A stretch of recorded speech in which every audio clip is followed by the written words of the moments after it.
अब इन देशों के बीच में कूदे डोनाल्ड ट्रंप। बांग्लादेश जाएगा भारत का भगोड़ा जाकिर नाइक। अपने इस पड़ोसी देश से जंग लड़ेगा अमेरिका। एस जयशंकर ने अमेरिकी विदेश मंत्री से की मुलाकात। पाकिस्तानी सैनिकों पर कहर बनकर टूटे बलोच विद्रोही। नमस्कार, आप देख रहे हैं द न्यूज़ 15 और आपका बहुत बहुत स्वागत है हमारे इस खास कार्यक्रम में, जिसमें हम 5 बड़ी दुनिया की खबरों पर नजर डालने वाले हैं। तो सबसे पहले बात कर लेते हैं अमेरिका की। अमेरिका के राष्ट्रपति डोनाल्ड ट्रंप ने कहा कि वह जल्द ही पाकिस्तान और अफगानिस्तान के बीच चल रहे झगड़े को सुलझा देंगे। मलेशिया में हुए आसियान सम्मेलन के दौरान ट्रंप ने पाकिस्तान के प्रधानमंत्री शहबाज शरीफ और सेना प्रमुख आसिम मुनीर की जमकर तारीफ की और उन्हें शानदार लोग बताया। उन्होंने कहा कि मैं इन दोनों को अच्छे से जानता हूं, दोनों बहुत अच्छे इंसान हैं और मुझे यकीन है कि हम जल्द ही इस मसले को हल कर लेंगे। यह काम कुछ दिन पहले शुरू हुआ है। ट्रंप ने यह भी कहा कि वह युद्ध खत्म करने और शांति लाने में माहिर हैं। पाकिस्तान और अफगानिस्तान के बीच हाल में तनाव बढ़ा है। दोनों देशों ने आतंकवाद को रोकने के लिए इस्तांबुल में बातचीत की, लेकिन पाकिस्तान ने चेतावनी दी है कि अगर उनकी चिंताओं का हल नहीं निकलता है तो युद्ध हो सकता है। कुछ समय पहले काबुल में पाकिस्तानी वायुसेना के हमलों के बाद यह तनाव शुरू हुआ था। पाकिस्तान ने यह दावा किया था कि उसने तहरीक तालिबान के सरगना को मार गिराया है, लेकिन वह जिंदा निकला। इसके बाद अफगानिस्तान ने भी पाकिस्तान के सीमाई इलाकों पर हमले किए, जिसमें कई पाकिस्तानी सैनिक मारे गए। अब रुक कर लेते हैं अगली खबर का, जो कि भारत और बांग्लादेश से जुड़ी हुई है। दरअसल बांग्लादेश भारत से भगोड़े जाकिर नाइक को बुलाने की तैयारियां कर रहा है। खबरों के मुताबिक जाकिर नाइक अगले महीने बांग्लादेश जा सकता है। जाकिर नाइक पर 2016 में ढाका के एक आतंकी हमले में शामिल होने का आरोप था। फिर भी बांग्लादेश की मौजूदा सरकार उसका स्वागत करने के लिए पूरी तरह से तैयार है। जाकिर नाइक भारत में वांटेड है और इस समय मलेशिया में रहता है। बांग्लादेश सरकार के प्रमुख यूनुस का यह कदम भारत के खिलाफ माना जा रहा है। आयोजकों का कहना है कि इस दौरे के लिए सरकार की इजाजत और आधिकारिक मदद भी कर रहे हैं। जाकिर नाइक का दौरा 28 नवंबर से 20 दिसंबर 2025 तक होगा, जहां वह अपनी बातें रखेगा और यूनुस समर्थन करेंगे। 2016 में ढाका के होली आर्टिसन बेकरी हमले में 20 लोग मारे गए थे, जिसके बाद जाकिर नाइक पर बांग्लादेश में पाबंदी लगा दी गई थी।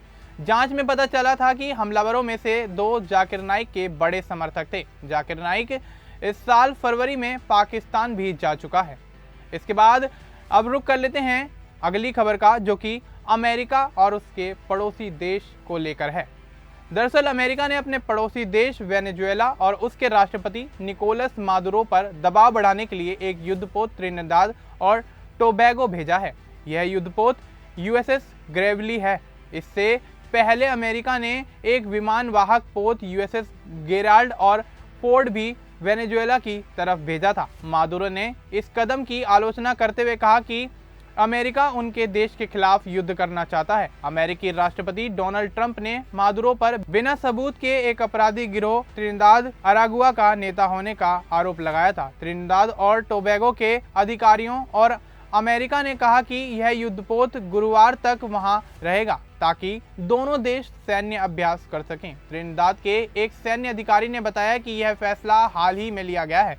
त्रिनिदाद की प्रधानमंत्री कमला प्रसाद विशेषर वेनेजुएला के समुद्री क्षेत्र में अमेरिकी सेना की मौजूदगी और ड्रग तस्करी की नावों पर हमले की समर्थक हैं। अमेरिका इसे कैरेबियन सागर में अब तक का सबसे बड़ा ड्रग विरोधी मिशन बता रहा है। ट्रंप सरकार वेनेजुएला पर ड्रग तस्करों को पनाह देने का आरोप लगाती है और उसने त्रिनिदाद अरागुआ को आतंकवादी संगठन घोषित कर दिया है।